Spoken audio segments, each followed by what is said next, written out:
আজ হতে চলেছে লখনৌ সুপার জায়ান্ট ও ব্যাঙ্গালোরের মধ্যে হাড্ডাহাড্ডি লড়াই। আর এই ম্যাচের সম্পূর্ণ অ্যানালাইজ নিয়ে চলে এসেছি আমি প্রভাস।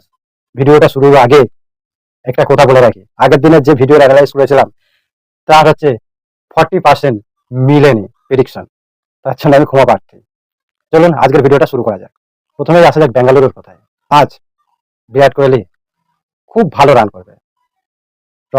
রজত পাটিদার তো দারুণ খেলছে, সঙ্গে ফ্লিপ সল্ট যে তার তেজ দেখাচ্ছে। অর্থাৎ ব্যাঙ্গালোরের ব্যাটিং ওটা দুর্দান্ত আর দারুণ খেলছে বছর। তাদের বোলিং নিয়ে কুণাল পান্ডিয়া ও যেমনই পিছক উনি উইকেট পাবে, ভালো খেলবে। অন্যদিকে আসে এক লখনৌ সুপার জায়ান্টের কথা। এবছর তারা ভালো খেলতে পারছে না।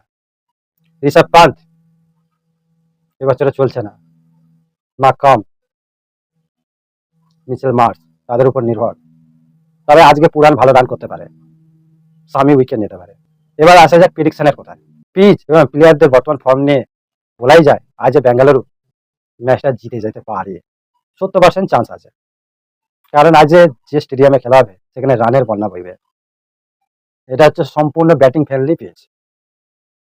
এই ধরনের ভিডিও পেতে আমাদের চ্যানেল সাবস্ক্রাইব করবেন, লাইক করবেন ভিডিও, আর আমাদের পাশে থাকবেন। চলুন আজকের ভিডিওটা এখানেই শেষ করা যাক। দেখা হবে পরের ভিডিও।